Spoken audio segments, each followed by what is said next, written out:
তো পিঠাগুলো দেখো কত সুন্দর হয়েছে। এবার তোমাদেরকে একটু ভেঙে দেখাবো। দেখো কতটা সুন্দর হয়েছে। হ্যালো বন্ধুরা, তো আমি আজকে আবার অন্যদিনের মতো নতুন একটা রেসিপি নিয়ে এসে আজকে রেসিপি হচ্ছে গাঁদা ফুল পুলি পিঠা। তো চলো এই পুলি পিঠা রেসিপিটা আমি কিভাবে বানাই তোমরা শেষ পর্যন্ত ভিডিওটা স্কিপ না করে পাশে থেকে দেখার জন্য অনুরোধ রইল। তো চলো, প্রথমে আমি একটা নারকেলের পুর বানিয়ে নেব। তো দেখো উনানে আমি একটা ফ্রাইং প্যান দিয়ে দিয়েছি। এবার আমি গ্যাসটা অন করে দেব। আর আমি দেখো আগের থেকে একটা নারকেল ভেঙে কুড়ে নিয়েছিলাম। তো নারকেল কোড়াটা ফ্রাইং প্যানে দিয়ে দেব।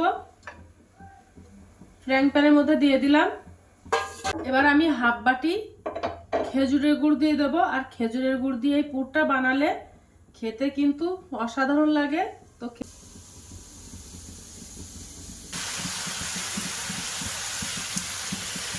তোমরা চাইলে চিনি দিয়েও পুরটা বানাতে পারো।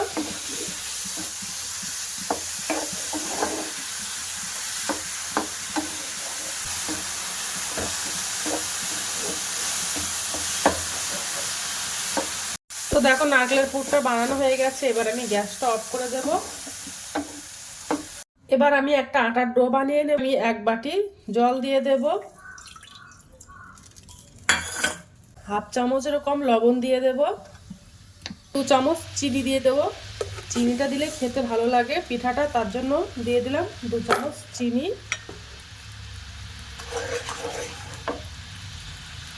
দুটো তেজপাতা দিয়ে দেব। দিয়ে জলটা ভালো করে ফুটিয়ে নেব। জলটা ভালো করে ফোটালে আটার ডোটা খুব সুন্দর হয়। ওর মধ্যে আমি 1 চামচ আটা দিয়ে দেব। দিয়ে একটু ভালো করে রান্না মতো করে নেব। ওর মধ্যে আমি 1 চিমটে ফুড কালার দেব। গাঁদা ফুলের যে কালারটা, সেই কালারটা আনার জন্য।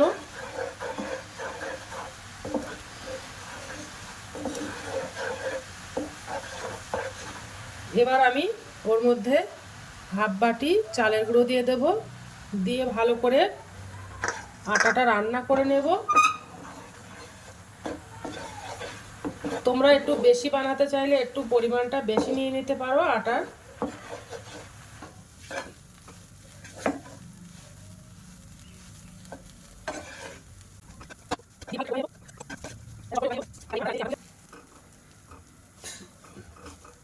তো দেখো আটার ডোটা বানানো হয়ে গেছে। এবার আমি গ্যাসটা অফ করে, তো আমি আটার ডোটা একটা প্লেটে ঢেলে নেব।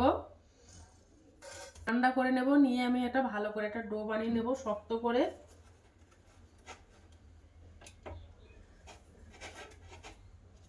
তেজপাতাগুলো ফেলে দেব। হাতে যেন মেখে না যায় তার জন্য আমি একটু হাতে ঘি মাখিয়ে নেব। এবার মসৃণ ভাবে আমি একটা ডো বানিয়ে নেব।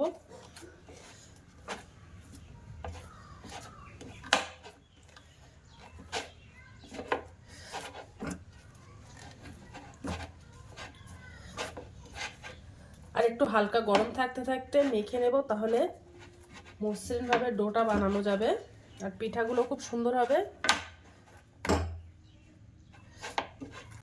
তো দেখো আমি একটা মসৃণ ভাবে ডো বানিয়ে নিয়েছি। এবার আমি পিঠাগুলো সব বানিয়ে নেব।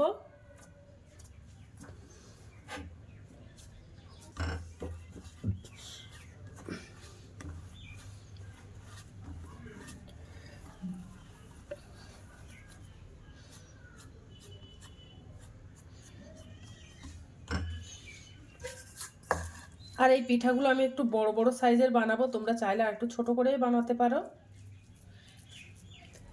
এবার যে নারকেলের পুরটা বানিয়েছিলাম, ওই নারকেলের পুরটা আমি মাছ পজিশনে দিয়ে দেব। সব দিক থেকে মুড়ে দেব।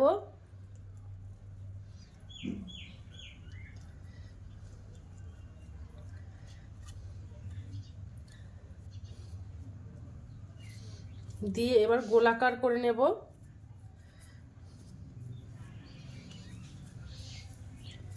মসৃণ ভাবে গোলাকার করে নেব। তো দেখো আমি একটা গোলাকার বল করে নিয়েছি, একদম মসৃণ ভাবে নিয়ে নিয়েছি এটা বানিয়ে। এবার দেখো আমি একটা সরনা নিয়ে নিয়েছি। সরনা দিয়ে এবার আমি একটা ডিজাইন তুলবো। দেখো কেমন সরনাটা নিয়েছি, একটু চওড়া পিনের নিয়েছি। নিয়ে এবার ডিজাইনটা করে নেব। তো দুই সাইড দিয়ে চেপে চেপে দেব।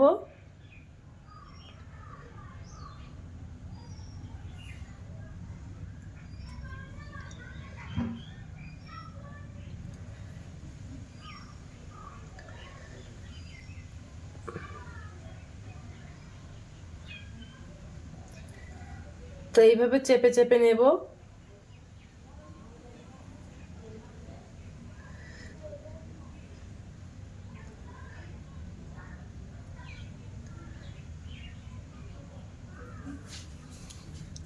তো দেখো একটা সাইডে নিয়েছি, এবার আবার একটা সাইড থেকে নেব।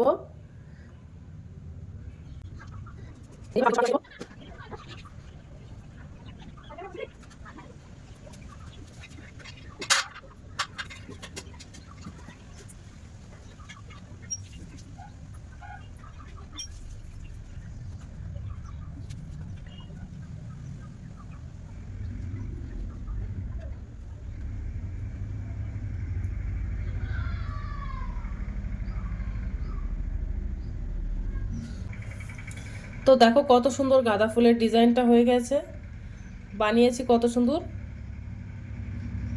তো এইভাবে বাদবাকি ডিজাইনগুলো সব বানিয়ে নেব। তো দেখো একটা বানিয়ে নিয়েছি, আর বাদবাকিগুলো আমি এইভাবে বানিয়ে নেব। একদম সহজ বানানো এই পিঠাটা, দেখতেও যেমন সুন্দর, খেতেও কিন্তু অসাধারণ এই পিঠাটা। আর মনে হচ্ছে একদম গাছ থেকে গাঁদা ফুল তুলে আনা মতো। তো দেখো পিঠাগুলো সব বানানো হয়ে গেছে, এবার আমি পিঠাগুলো সব ভাপ দিয়ে নেব।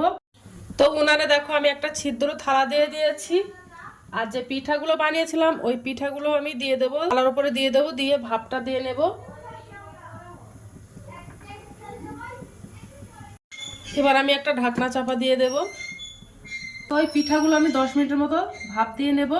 তো চলো, পিঠাটা ভাপ দেওয়া হয়ে গেছে, এবার আমি গ্যাসটা অফ করে দেব, তারপরে তোমাদেরকে দেখাবো যে কেমন হয়েছে।